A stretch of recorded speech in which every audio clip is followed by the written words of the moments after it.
Much has changed in Somalia since a famine was declared in parts of the country last July.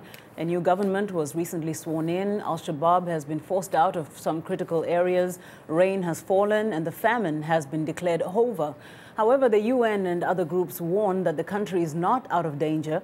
Several UN agencies, including the Food and Agriculture Organization, launched an appeal last week for $1.3 billion for humanitarian projects for the next 3 years. The head of the FAO in Somalia, Luca Alinovi, says it's important to continue supporting Somalia.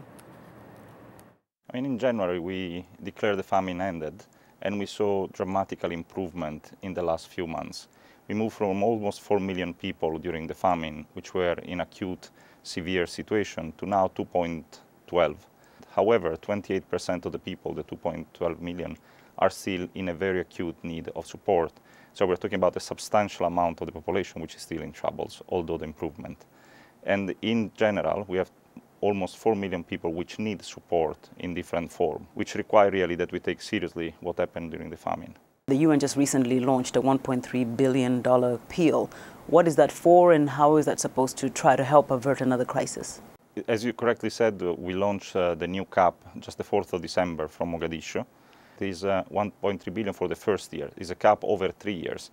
And the reason why it's over 3 years is because we strongly believe if we don't help them to build back their assets, to basic social services, their safety net, and we don't support them when they're investing, they will be let down again and again and again every time that we have 1 millimeter less of rain. There was a huge appeal for money when a famine was declared last July, and now there's another appeal. How has the funding been? Have organizations and donors followed through on their pledges? For the entire appeal, there was a quite substantial funding. The last year appeal was much bigger than the year before and was funded, I think, around 70%. For what concerned FAO, we were funded 100%. It was really the donor were coming really with us.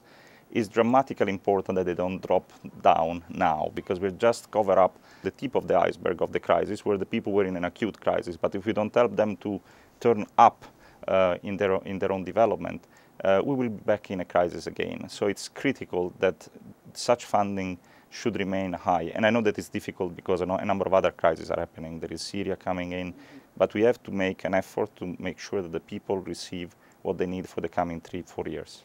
When you look at the situation now in Somalia, I know that they have a new government, a new president. How much responsibility does the international community put on them to also make sure that progression is sustained within the country and not so much reliant on donor or international assistance?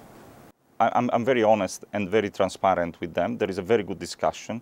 I think they recognize that they will have increasing responsibility. But let's be honest with us as well.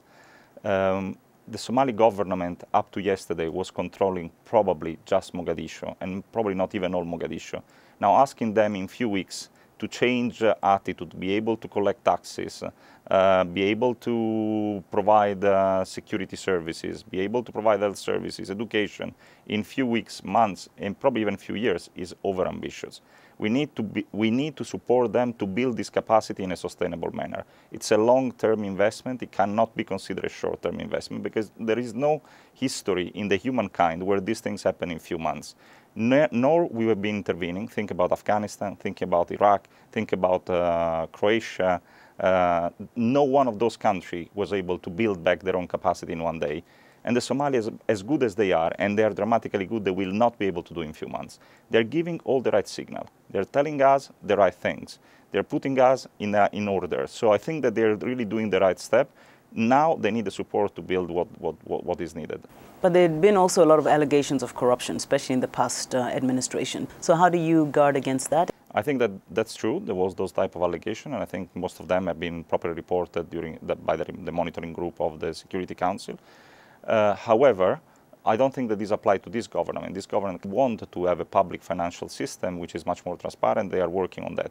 You just were recently in Somalia. What are the visible signs that the people of Somalia on the ground are feeling the effects of these appeals that have been made on their behalf? There were a lot of internally displaced people, almost 2 million, and then millions more in neighboring countries, Kenya, etc.